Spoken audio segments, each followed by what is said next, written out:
गए थे काम को सीधा करने, पड़ गया उल्टा, कहीं ऐसा ना हो जाए। अभी की कहानी मैं आपको बता रहा हूं साथियों, समय पर लिए गए फैसले ही अंतिम लक्ष्य तक लेके जा सकते हैं। यदि अपन लोगों ने अभी टाइम पे प्रयास नहीं किया और ये बात कहीं अपन भूल गए और परीक्षा से ठीक 2 महीने पहले अपन ने कोशिशें की और वो कहीं ऐसा हो जाए, सिलेबस चेंज हो जाए, तो दिक्कतें हो सकती है। देखिएगा, चतुश्रेणी कर्मचारी से पहले पशु परिचर के अंदर भी इसी तरह की कहानी दोहराई गई है।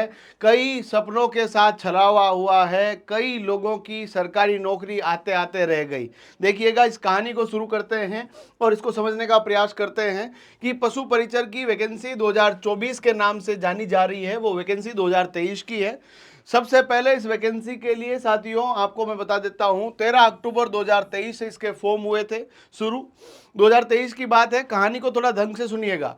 13 अक्टूबर 2023 के दिन इन्होंने बताया कि हम लोग आपको एक परीक्षा लेंगे, परीक्षा के लिए 3 घंटे का समय देंगे, जिसके अंदर आपके 105 सवाल जो होंगे वो राजस्थान जीके, गणित, विज्ञान, करंट अफेयर्स के रहेंगे और 45 सवाल जो रहेंगे वो पशुपालन के रहेंगे। ठीक है, सब मामला रहा, सब कुछ चीजें हुई और ये बात बोल दी गई। सब बच्चों ने अपनी किताबें, कॉपियां तैयारी शुरू कर दी। कब तक तैयारी शुरू की? 13 अक्टूबर को वैकेंसी आई, तब से तैयारी शुरू कर दी और ये तैयारी लगातार जारी रही। 45 सवालों के लिए क्वेश्चन अटेम्प्ट करते रहे, तैयारी करते रहे कि इस तरह के सवाल आएंगे, रात दिन एक करते रहे। और 9 सितंबर 2024 को सरकार ने बोल दिया कि अब हम लोग इसका सिलेबस चेंज कर रहे हैं। और ये भी आवाज, हाँ, सभी जो टीचर्स हैं उन्होंने आवाज उठाई और बच्चों ने भी आवाज उठाई और इस आवाज के कारण सिलेबस के अंदर चेंजेज हुए। और चेंजेज होते ही इस सिलेबस को कुछ इस तरह से सरकार ने प्रस्तुत किया कि हम लोग पशु परिचर की एक नई संशोधित विज्ञप्ति जारी करते हैं।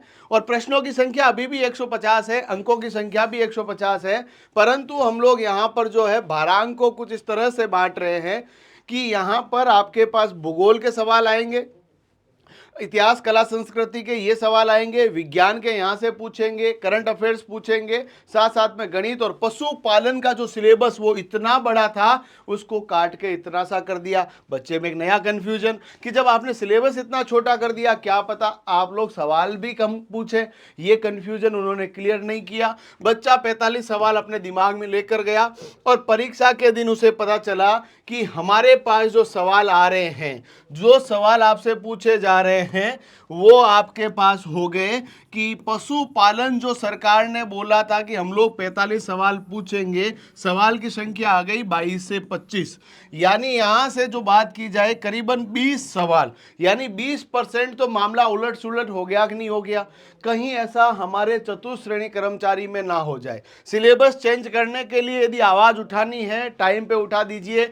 अब देखिए, 9 सितंबर को उन्होंने नया सिलेबस जारी किया, परीक्षा ले ली 1 दिसंबर को, यानी आपके पास जो समय है अक्टूबर, नवंबर, 2 महीने उन्होंने दिए। सितंबर को भी मान लो 60-70 दिनों के अंदर नया कोर्स। बच्चे की दिमाग की एंजाइटी महसूस कीजिए, बच्चे के दिमाग के ऊपर, मन के ऊपर क्या बीती होगी, वो किस तरह के नए ख्यालों के अंदर जी रहा होगा। ये सब चीजें यहां पर रही है।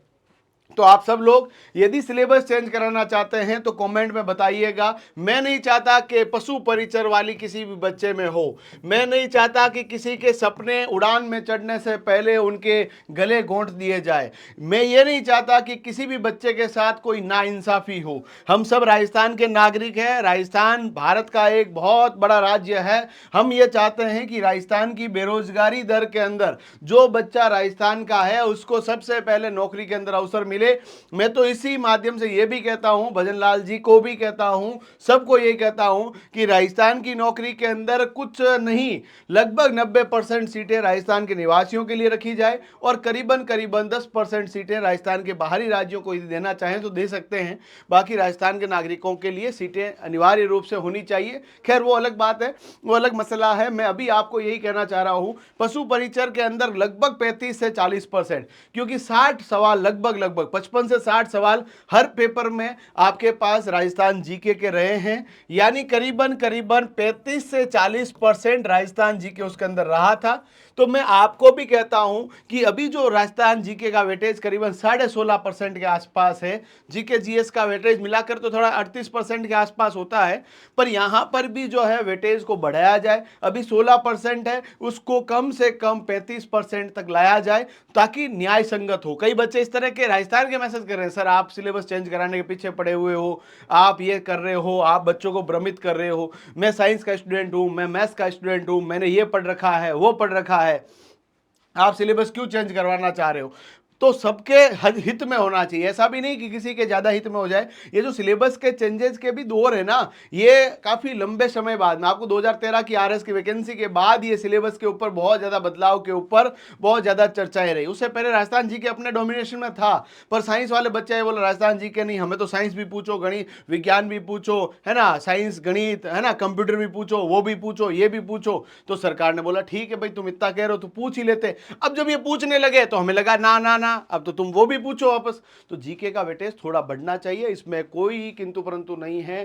परंतु आप मुझे बताइए कि कितना परसेंट बढ़ना चाहिए, और बढ़ना चाहिए या नहीं बढ़ना चाहिए, और राजस्थान के अलावा दूसरे विद्यार्थियों को नौकरी का यहां हक मिलना चाहिए नहीं मिलना चाहिए, कमेंट बताइएगा, टैग कीजिएगा, ज्यादा से ज्यादा शेयर कीजिएगा, और हर बच्चे तक ये वीडियो जाए, ताकि मैं ये भी आपको यहां से पहले आगाह कर रहा हूं कि दोस्त कहीं ऐसा ना हो जाए कि अपन चले थे, है ना, कहीं और जगह, और कहीं और जगह न चले जाए, कहीं सपनों के, है ना, सपनों को पूरा होने से पहले ही उनका दम ना घोट दिया जाए। ये चीज जरूर ध्यान रखिएगा। इन्हीं के साथ मैं वीडियो को अंत कर रहा हूं, परंतु मैं अगले वीडियो के अंदर आप सबसे लाइव बातचीत करूंगा। अभी के लिए धन्यवाद। जय हिंद।